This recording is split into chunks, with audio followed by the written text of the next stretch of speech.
Whether they represent the people who want to buy property or those who have property to sell, real estate brokers and sales agents help clients find the property they're looking for and complete successful transactions.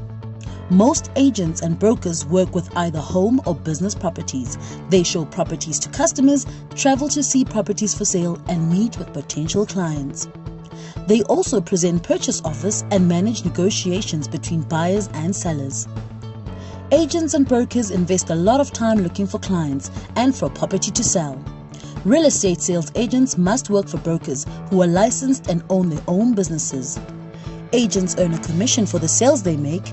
Many brokers operate a real estate office handling business details and overseeing the work of sales agents. Many real estate sales agents and brokers work over 40 hours per week, including evenings and weekends.